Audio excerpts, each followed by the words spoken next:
بھائی گزشتہ 30 سال سے زائد عرصے سے آپ بطور سربراہ،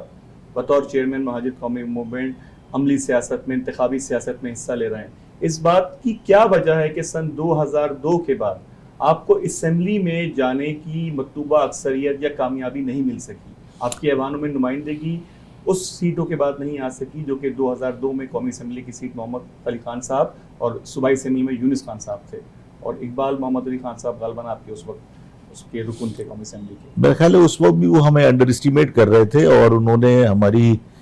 سیٹ روکنے کے لیے کوئی سیریس ایفرٹس نہیں کی تھیں ہماری اسٹیبلشمنٹ نے، اور وہ دھوکے سے مطلب نکل گئی، اس لیے کہ وہ ہمیں انڈر اسٹیمیٹ کر رہے تھے، لوگوں کے ووٹ کا ان کو اندازہ نہیں تھا۔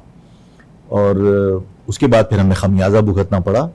کہ 2002 کے الیکشن کے اندر کامیابی حاصل کرنے کے بعد، اور جو سیٹیں ہم حاصل نہیں کر سکے کامیابی کی صورت میں، وہاں ہم نے سائزیبل نمبر آف ووٹس ہم نے سیکیور کیے اپنے علاقوں میں جہاں سے ہم جیت نہیں سکے تھے۔ تو پبلک کی وہ سپورٹ دیکھ کر اس کے بعد پھر ہمارے خلاف آپریشن ہوا 2002 میں، اور ظاہر ہے کہ بغیر کسی وجہ کے ہمارے کارکنان، ہمارے گھر کے لوگ، بشمول میں خود برساہ برس جیل میں رہا، اور 8.5 سال بے گناہ ہم نے جیل میں کاٹے، صرف اس وجہ سے کہ الطاف صاحب کی فرمائش پر اور اسٹیبلشمنٹ کی خواہش پر، کہ انہوں نے کبھی ہمیں پولیٹیکل تھریٹ نہیں سمجھا تھا، وہ ایک جنون لیڈرشپ نہیں ہمیں سمجھ پا رہے تھے، اور وہ یہ ہمیں سمجھ رہے تھے کہ ہم ایک مخالف گروپ ہیں۔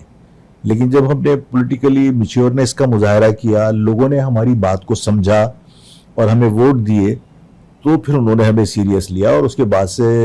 الیکشن کے نتائج تو ظاہر ہے آپ کو پتہ ہے کہ اسٹیبلشمنٹ دفاتر میں بیٹھ کے بناتی ہے، اور اوپنلی اس مرتبہ تو انہوں نے کنسیڈ کیا کہ ہاں ہم نے الیکشن کے نتائج بنائے ہیں، اور پوری دنیا نے الیکشن کے نتائج کو مسترد کیا۔